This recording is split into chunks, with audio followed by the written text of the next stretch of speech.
जय Hind दोस्तांनो, exam गुरुकुल या YouTube चॅनलमध्ये आपले सहर्ष स्वागत. मित्रांनो, आधुनिक भारताच्या इतिहासामध्ये आपण आधुनिक भारतातील महत्त्वाचे विचारवंत घेणार आहोत. आणि पहिले विचारवंत जे आहेत ते आहेत राजा राममोहन रॉय. सतीसारख्या दुष्ट प्रथेतून भारताला त्या जोखडातून मुक्त करणारे, आधुनिक भारताचे निर्माते, भारताला नवमानवतावाद शिकवणारे, तरुणांना एका नव्या वैज्ञानिक विचारसरणीकडे आकृष्ट करणारे असे राजा राममोहन रॉय यांचा संपूर्ण जीवनपट आपण पाहणार आहोत, अगदी जन्मापासून ते मृत्यूपर्यंत. आणि दोस्तांनो, या चॅनलवरती जर आपण नवे असाल तर चॅनलला निश्चितपणे सबस्क्राईब करा. आगामी सर्व स्पर्धा परीक्षांसाठी या चॅनलमधले व्हिडिओ जे आहेत ते आपल्यासाठी अतिशय उपयुक्त ठरणार आहेत.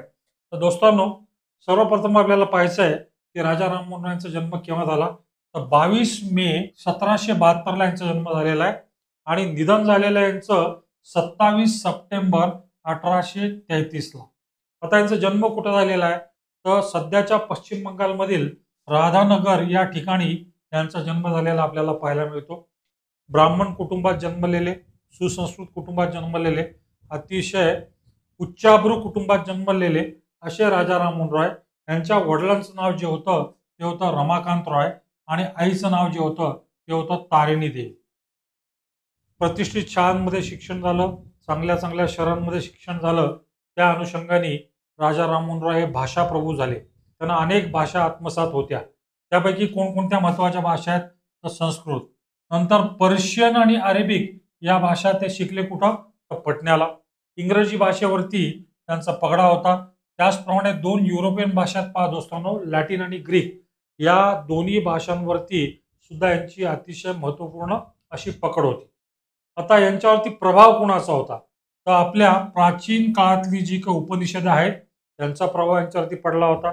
इस्लाम धर्मामधला एकेश्वरवाद, इस्लाम धर्म आपल्याला कल्पना आहे दोस्तांनो, मानतो की जगात एकच ईश्वर आहे. त्या एकेश्वरवादावरती त्यांचा प्रचंड विश्वास होता.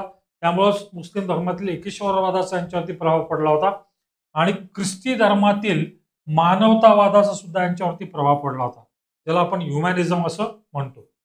1803 ला यांच्या वडिलांचं झालेलं निधन आणि मग 1805 ला राजा राममोहन रॉय हे ईस्ट इंडिया कंपनीच्या दिवाणपदी नियुक्त झालेले आहेत.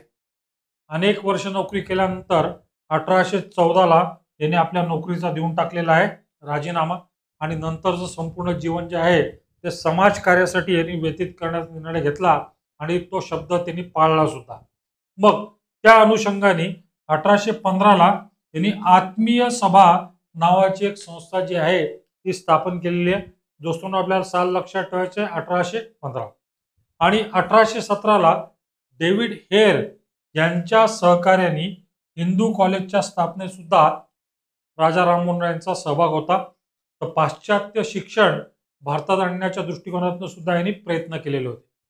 आता आपल्या स्वतःच्या घरी त्यांनी सती प्रथा जी आहे ती अनुभवलेली होती आणि ही अतिशय दुष्ट प्रथा आहे या निर्णयापर्यंत ते पोहोचलेले होते. त्यामुळं 1818 पासूनच सती प्रथेच्या विरुद्ध यांनी आवाज उठवायला काय केलेली आहे, सुरुवात केलेली आहे. फक्त आवाज उठवून बसलेले नाहीत, सातत्यपूर्ण रीतीने यांनी या प्रथेच्या विरोधात जनमत निर्माण करणं किंवा आवाज उठवण्याचा प्रयत्न जो आहे तो कधीच थांबवलेला नाही. मग दोस्तांनो, 1822 ला यांनी अँग्लो इंडियन स्कूलची केलेली आहे काय दोस्तांनो स्थापना. आणि 1827 ला आणखीन एक संस्था स्थापन केलेली आहे ज्याचं नाव आहे British India Unitarian Association, right. पण परीक्षा विमुख यांच्या संदर्भात जो काही प्रश्न आपल्याला विचारला जाणार तो आहे 1828 ला. 1828 ला 20 ऑगस्टला यांनी ब्राह्मो समाज नावाच्या संस्था जी आहे ती स्थापन केलेली आहे. आणि ब्राह्मो समाज ही एक धार्मिक सामाजिक अशी संघटना होती. आता या ब्राह्मो समाजाची प्रमुख तत्वे काय काय होती, which were the principles of the Brahmo समाज. तर ब्राह्मो समाज हा एकेश्वरवादामध्ये बिलीव्ह करणारा समाज होता की जगात एकच ईश्वर आहे. दुसरं यांचं म्हणणं असं होतं की ईश्वर हा कसा आहे, हा निराकार आहे, त्याला कोणत्याही प्रकारचा आकार नाही. त्यामुळे मूर्तीपूजा याला अतिशय अमान्य होती. मूर्तीपूजेला होता यांचा विरोध. यांचा तत्व आणखीन एक म्हणायचं की ईश्वर आपणा सर्वांचा पिता आहे. त्यामुळं जगातले सर्व लोक एकमेकांचे भाऊ बहीण आहेत. त्यामुळे जगामध्ये बंधुभाव जो आहे तो पाळावा, जातीभेद करू नये, अशा प्रकारचा त्यांचा विचार होता.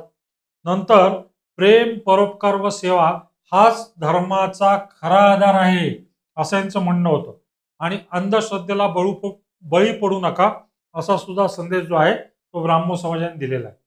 मग दोस्तांनो, 1818 पासून सातत्यपूर्ण रीतीने जे काही प्रयत्न केलेले होते त्याला कुठंतरी फलप्राप्ती झाली 1829 साली, आणि सतीप्रथा खरोखरच कायद्याने काय झालेली आहे, बंद झालेली आहे. आणि तत्कालीन जे गव्हर्नर होते विल्यम बेंटिंक यांच्या मनावरती राजा राममोहन रॉय हे बिंबवण्यात यशस्वी झाले की सतीप्रथा दुष्ट प्रथा आहे, आणि लॉर्ड विल्यम बेंटिंक यांच्या निर्णयामुळेच सतीप्रथा ही काय झालेली आहे दोस्तांनो, कायद्याने बंद झालेली आहे. मग 1830 साल उजाडत आहे, आणि तत्कालीन तेव्हाचा जो दिल्लीचा मुघल बादशाह होता त्यांचं नाव आहे अकबर शाह, आणि यांच्या पेन्शनचा काहीतरी प्रश्न निर्माण झाला होता. त्यांच्या पेन्शनमध्ये त्यांना वाढ पाहिजे होती, आणि मग आपला प्रतिनिधी म्हणजे बादशाहचा प्रतिनिधी म्हणून यांना इंग्लंडला पाठवण्यात आलेला आहे, ब्रिटिश सरकारशी वाटाघाटी करण्यासाठी, ब्रिटिश सरकारला विनंती करण्यासाठी. आणि इंग्लंडमध्ये 1830 साली गेले, आणि तिथं साधारणतः 2 वर्ष वास्तव्य केलं.